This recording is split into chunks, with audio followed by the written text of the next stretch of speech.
Veja no programa de hoje, cooperativas do Oeste se unem para debater ações ao coronavírus. A relação da cooperativa com o seu cooperado, ela está existindo. Ramos como o agronegócio, de crédito, saúde, educação e transporte defenderam a intercooperação. Seja para negociação de dívida. Veja também, pandemia acelerou os processos de comunicação pela internet no meio rural. Entrar em contato com o vírus seria por pessoas externas, né? E vamos destacar ainda a cultura do milho, que pode se tornar a nova queridinha do agronegócio brasileiro. É uma das culturas que realmente deu uma virada fantástica nos últimos anos. Seja orientando, se adaptando ou sonhando com um futuro ainda mais promissor, o Cooperativismo em Notícia está chegando cheio de energia. Cooperativismo em Notícia é um oferecimento de Sicoob. Venha conhecer o real valor do nosso tempo. OSESC, Sescope Santa Catarina. Cooperar é sonhar, produzir e crescer juntos. Sescope Nacional. Somos cooperativismo. Somos Coop. E Fertilizantes Fecoagro, o adubo do cooperativismo catarinense.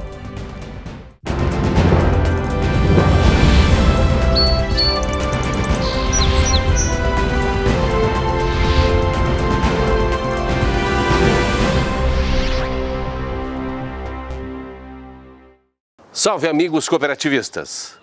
A ameaça invisível do coronavírus fez o mundo se reinventar.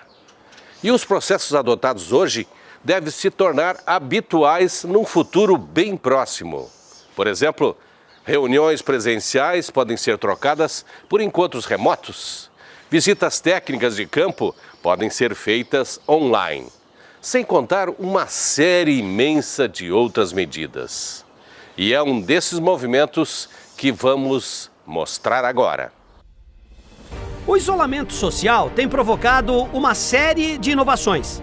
E esta aí é uma delas. Foi o que aconteceu na primeira live entre as cooperativas de Concórdia.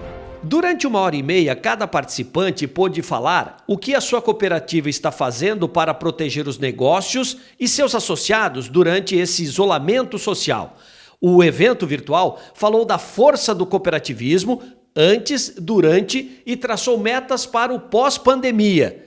Quer dizer, um evento inédito que mostrou a força da intercooperação, mesmo que de forma online. Todos foram unânimes em afirmar que a pandemia causou alguns impactos importantes na atividade geral e que seus efeitos serão sentidos por algum tempo ainda, mas que ações de contenção estão sendo feitas. A retomada na saída da pandemia nos favorece de novo, e não só o agro, todo o cooperativismo. Porque o cooperativismo é aquele sistema que a pessoa que participa não perde a autonomia, e dificilmente as pessoas renunciam a terem uma atividade econômica autônoma. É muito mais tranquilo. Mas, por outro lado, o cooperativismo ele só não tem servido para quem não precisa de ajuda de ninguém para desenvolver o seu projeto de vida. Por que não vou aceitar a ajuda da força da coletividade? E na saída da crise, foi bem lembrado aqui que a primeira cooperativa do mundo nasceu da crise, lá na Inglaterra, pós-guerra. E nós estamos saindo de uma guerra, não tenho dúvida disso.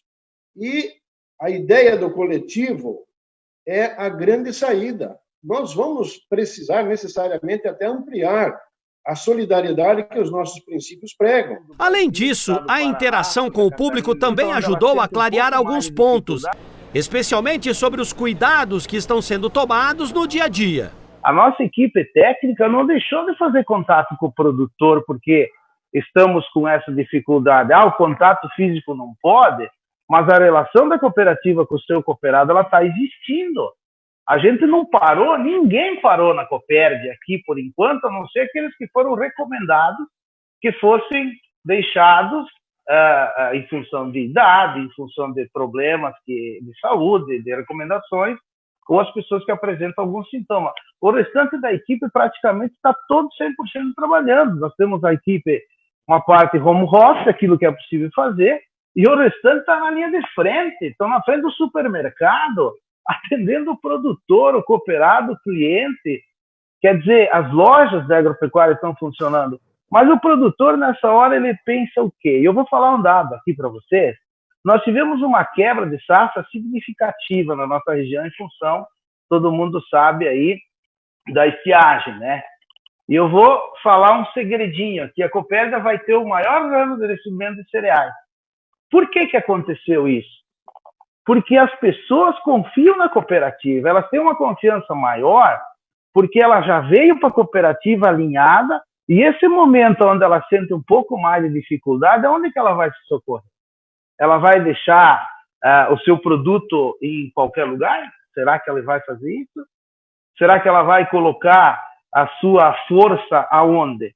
Então, me parece que quando a gente fala de alinhamento, a gente sempre tem essa parte positiva, porque a gente tem um alinhamento com o cooperado. Eu vejo que o Brasil tem um ativo muito grande, e esse ativo é a questão de produzir alimento para o mundo todo, e a nossa região é agro, e isso reverbera para todas as cooperativas e para toda a economia local também. Isso é importante frisar. Talvez depois o seu Nibor possa colocar isso com uma expertise maior na área da exportação.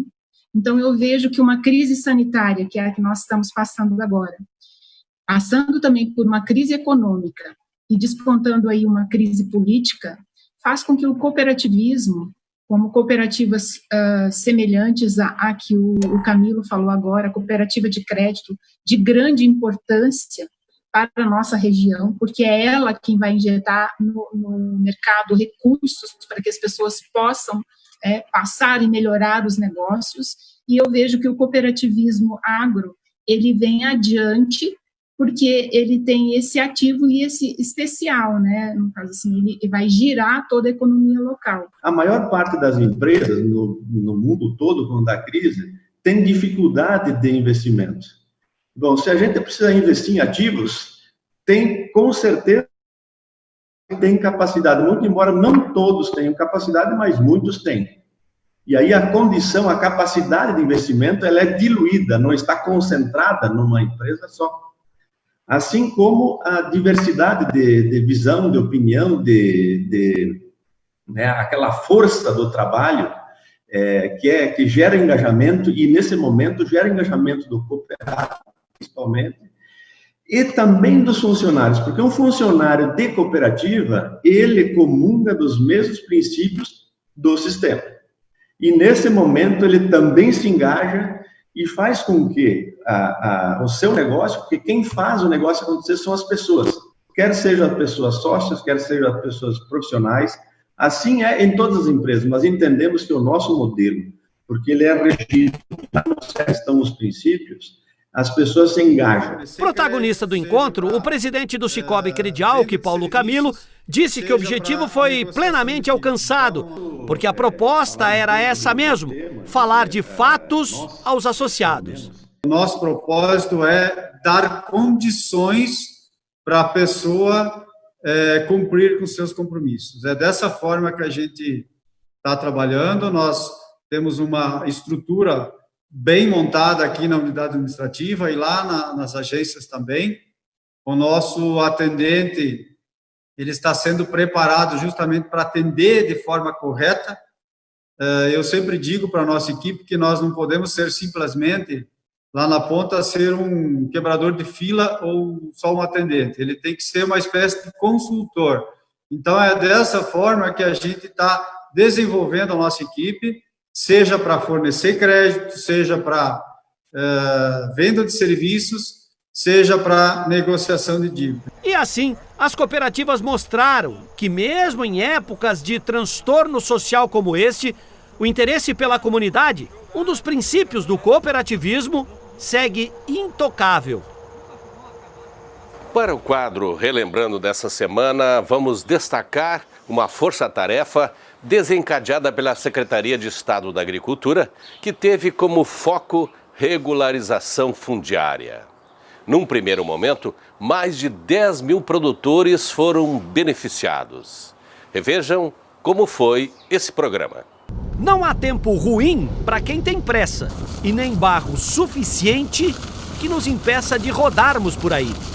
Esse caminho que fizemos hoje, as equipes de campo que trabalham com a regularização fundiária no estado fazem todos os dias. E a rotina se justifica, porque o governo espera regularizar 10.500 imóveis rurais só em 2019.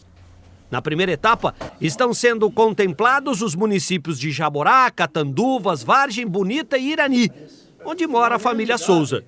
O seu Agenor já havia feito a partilha entre os filhos. Só faltava regularizar. Agora foi.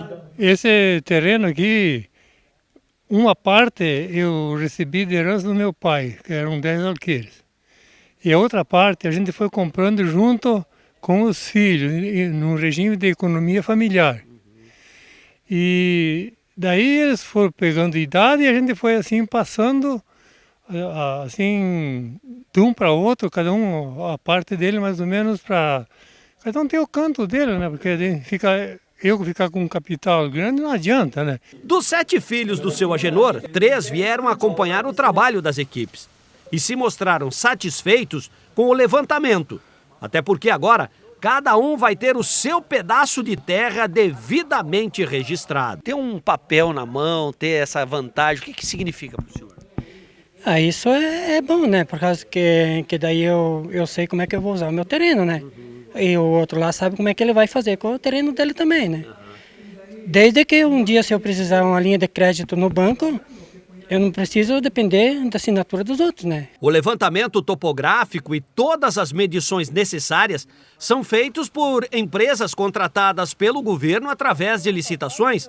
O único trabalho do agricultor contemplado é registrar o imóvel em cartório. Inicialmente, a gente entra em contato com o produtor e a gente marca um horário e um dia para que ele possa nos mostrar o perímetro da localidade dele, da propriedade dele. Então, a gente percorre com ele o perímetro da propriedade e ele indica para nós onde eram os marcos da colônia e os pontos onde a gente vai georreferenciar a propriedade dele. Se quem busca regularização vive a apreensão de ter a sua terra registrada, imagina quem já conseguiu.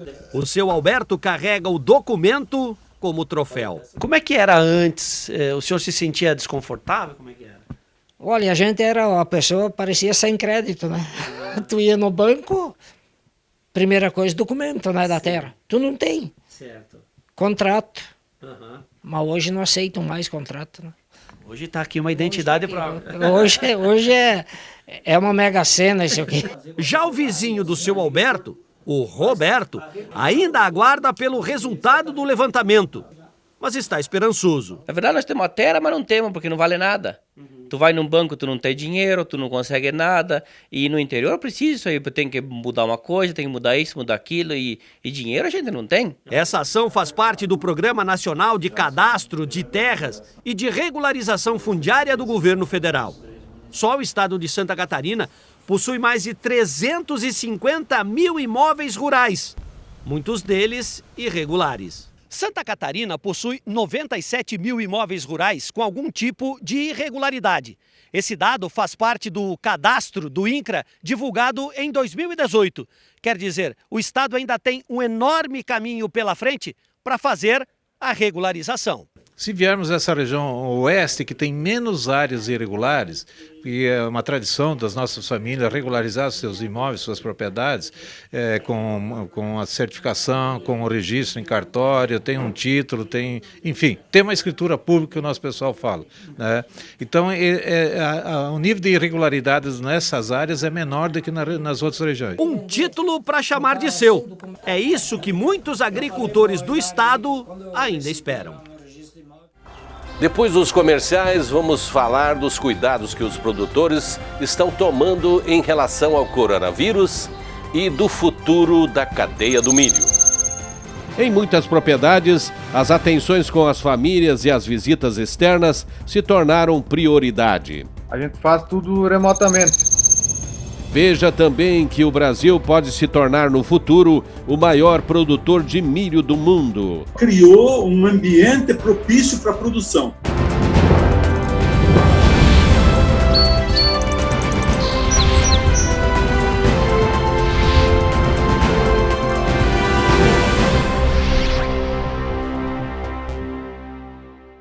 Cooperativismo em Notícia é um oferecimento de Cicobi, Osesc, Sescope Santa Catarina, Sescope Nacional e Fertilizantes Fecoagro. Temos mais de 1 milhão de sonhos, mais de 1 milhão de oportunidades. Temos mais de 1 milhão de conquistas e mais de 1 milhão de sorrisos. Porque já somos mais de 1 milhão de associados em Santa Catarina e Rio Grande do Sul. Venha crescer com o maior sistema de cooperativas de crédito do Brasil. Cicobi. Faça parte. Chegou o fertilizante com Algem, 100% de origem biológica vegetal, produzido com algas marinhas, contém mais de 70 nutrientes minerais e orgânicos de alto aproveitamento, potencializa a germinação da planta dando um poder de arranque muito maior e melhora as condições físicas, químicas e biológicas do solo. Aumente a produtividade de sua lavoura utilizando Nobre e Cooper Pasto com Algem. A nova tecnologia em adubo com um novo conceito e mais sustentável. Exclusividade Fecoagro. Você é parte do cooperativismo catarinense, um modelo econômico que precisa da união das pessoas para gerar resultado e que tem na Osesc e no Sescope Santa Catarina as entidades parceiras para a representação e a promoção do cooperativismo. Elas atuam no apoio, na instrução e na difusão dos ideais de um sistema feito para quem escolhe não andar sozinho. Você movimenta o cooperativismo e o cooperativismo movimenta você. Sejam bem-vindos a Santa Catarina, famosa pela força do seu agronegócio. Evite trazer alimentos e plantas de outros estados ou países. Você pode colocar em risco a saúde dos nossos animais e lavouras. Ajude a proteger o nosso agronegócio e aprecie os produtos catarinenses. Uma campanha Sindicarne, Acave, Icasa e Fecoagro. Apoio Cidasc, Secretaria da Agricultura e Governo de Santa Catarina. O seu gado merece um alimento de qualidade, por isso a Fecoagro tem o Cooper Pasto, um fertilizante exclusivo que melhora o rendimento da pastagem. São 2 fórmulas produzidas com as melhores matérias-primas. Cooper Pasto Plantio oferece os nutrientes para o desenvolvimento da pastagem. E Cooper Pasto Nitrogenado garante a manutenção e o teor da proteína do pasto. Cooper Pasto é a energia que a sua lavoura merece. Cooper Pasto está à venda nas cooperativas da Fecoagro.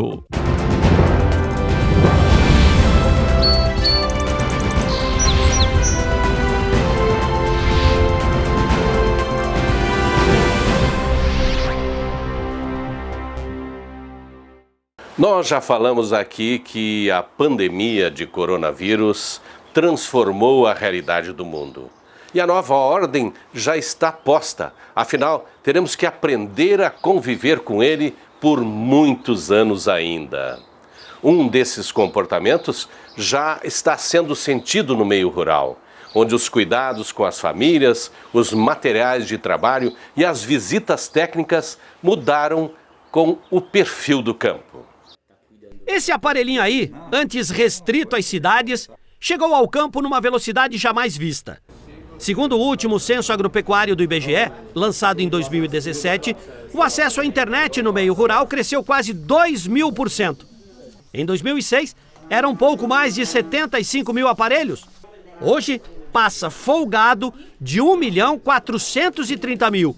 Isso mostra que as propriedades estão mais ligadas ao mundo contemporâneo. Trazendo um pouco desses números para a nossa realidade, Santa Catarina viu aumentar em 1.300% o acesso à internet rural. Hoje são mais de 92 mil produtores com algum tipo de ligação externa. Resumindo, o estado possui hoje o 5º melhor resultado do país. E isso se deve também ao acesso à comunicação rural. Hoje, o sistema está presente em 85% das propriedades, como da família Jareta, de Pinhalzinho. Produtores de grãos e leite, eles agora, com a pandemia e isolados temporariamente, estão se readaptando às normas. Particularmente em casa, vamos dizer assim, o ponto que a gente vamos dizer assim, ao ponto que a gente tem o contato, de entrar em contato com o vírus, seria por pessoas externas, né? Porque a gente, de uma certa forma, está privilegiado por estar, de uma certa forma, isolado, né? de uma massa de população do que, vamos dizer, se a gente estaria morando num grande centro, ou não sei se você consegue me entender. Patrick nos conta que a pandemia e o isolamento mudaram um pouco a rotina, principalmente com a limpeza dos equipamentos de uso coletivo. Já as visitas externas agora precisam ser agendadas. Tem coisas que às vezes não tem como, né? A parte de lavoura agora está mais tranquilo porque a gente está numa entre-safra, né? Então, assistência técnica da parte de lavoura hoje a gente não depende. A assistência técnica da atividade leiteira eu dependo mais dessa parte de ultrassom, e a questão clínica eu consigo me virar bastante, sabe? De uma certa forma eu não tenho tanta dependência, somente em casos mais extremos, como você falou, alguma cirurgia ou coisa assim. Mas, vamos dizer, na clínica básica eu consigo me virar sozinho, né? O Rafael Schuster, de Cunha Porã, também precisou readequar a propriedade. As visitas técnicas agora são por aplicativo, presencial só em extrema necessidade. Ele, como toda a família, perceberam que a internet virou uma ferramenta essencial. A propriedade ela não parou e não pode parar em nenhum momento, né? Então, os trabalhos remotos, tanto na parte dos estudos, que a gente ainda está em processo né, a gente faz alguns cursos técnicos, enfim, a gente faz tudo remotamente, os trabalhos, enfim, também. E, com certeza, o trabalho, a parte da gestão, né, ela também pode ser feita numa parte mais remota com o auxílio da internet, né? E na propriedade, o que mudou com essa crise sanitária toda? Quando chega, né, alguém na propriedade, a gente já pede, né, que essa pessoa venha com máscara, que ao se aproximar da propriedade, quando chega na propriedade, né, que utilize álcool em gel também, né, para a gente correr o menos risco possível. A gente sabe que nesse momento ímpar que a gente vive uma parte desconhecida, né, que é exatamente esse vírus que está se alastrando. E quando a gente lida, né, com o desconhecido, a gente precisa ter o maior cuidado possível, né? A gente precisa tomar precauções, como essas que eu já passei, né? Pelo jeito a vida mudou para todo mundo. Afinal, são nas crises que as cooperativas se reinventam. E os associados também. Por falar em meio rural, a safra brasileira desse ano deve ser a maior da história. Até a cultura do milho tem a perspectiva de apresentar acréscimo de quase 2 milhões de toneladas. E sabe por quê? Porque o Brasil aprendeu a fazer 2 safras por ano. Os analistas entendem que isso pode transformar o país no maior produtor de milho do mundo. O milho, que já foi o cereal da discórdia num passado não muito distante, hoje desponta como o mocinho da lavoura. E isso se deve a alguns fatores. A segunda safra, que alavancou a produção e a produtividade, e por consequência as exportações. Segundo a Conab, a Companhia Nacional de Abastecimento, a safra deste ano deve colher algo superior a 102 milhões de toneladas. Em relação à safra anterior, a de 2019, a cultura do milho apresentou um crescimento de 2%. Parece um resultado tímido, mas se você colocar na ponta do lápis, isso representa mais de 2 milhões de toneladas. E para falar da cultura, nós vamos até Campos Novos para ouvir o vice-presidente da FECOAGRO, João Carlos de Domênico. O milho é uma das culturas que realmente deu uma virada fantástica nos últimos anos. Porque a gente passou de produtor pequeno, que produzia para o consumo interno, para um grande exportador. Tudo isso graças a muito esforço tecnológico, mas principalmente a viabilidade da segunda safra da região norte, que está viabilizando tudo isso. Então, eu acho que o milho pode crescer muito, realmente pode. Nós podemos nos tornar ao longo do tempo, e é lógico que em algumas décadas aí, para poder produzir mais que os americanos, já que ainda falta 3 vezes para nós chegar nos americanos ou mais. Então, mas nós podemos, temos terra, temos água e temos tecnologia. E essa evolução se deve muito às pesquisas que foram introduzidas na cadeia do milho. Com variedades mais resistentes e produtivas, o agricultor viu as lavouras extraindo o máximo de seu potencial. Há 10 anos atrás, quando nós produzimos 100 sacos de milho, nós ficávamos muito faceiros. Então, hoje, nós produzimos 200 sacos de milho meio que corriqueiro. Tem muitas e muitas propriedades produzindo 250 sacos, 260 sacos por hectare. Então, aumentou muito, a tecnologia trouxe essa vantagem para nós. Nós estamos produzindo assim, a produtividade melhorou extraordinariamente, mesmo na safrinha. A safrinha, quando começou a ser plantada, produzia 50, 60 sacos. Hoje nós vamos começar a colher daqui uns dias, e na avaliação, as lavouras plantadas lá no Ribeirão Cascalheira, no Mato Grosso, devem produzir 120, 130 sacos, como safrinha. Isso é uma coisa excepcional. Os Estados Unidos e a China são os 2 maiores produtores de milho do mundo. Os americanos produzem algo em torno de 347 milhões de toneladas e os chineses, pouco mais de 260 milhões. Pode parecer utopia pensar em enfrentá-los, mas com a soja foi assim também. Afinal, as exportações abrem um enorme caminho para o desenvolvimento da cultura. O que viabilizou o milho foi que saiu do mercado interno e foi para o mercado internacional. Criou um parâmetro internacional para o milho. Hoje você negocia milho como negocia soja. O preço da soja e do milho são em dólares. A indústria nacional teve que se adaptar ao mercado internacional. Então, criou um ambiente propício para a produção. E isso fez com que todos nós se adaptássemos, mesmo as fábricas de ração, que consomem muito milho, mas assim como o etanol, assim como todos os consumidores, se adaptassem ao mercado internacional, criando viabilidade para o produtor. Segundo o Departamento de Agricultura dos Estados Unidos, o futuro da cadeia do milho no Brasil é promissor, porque terra e tecnologia não nos faltam. E assim vamos encerrando o nosso programa de hoje. Muito obrigado pela sua companhia. Fique bem, cuide-se e até a semana que vem. Um grande e cooperado abraço virtual para você.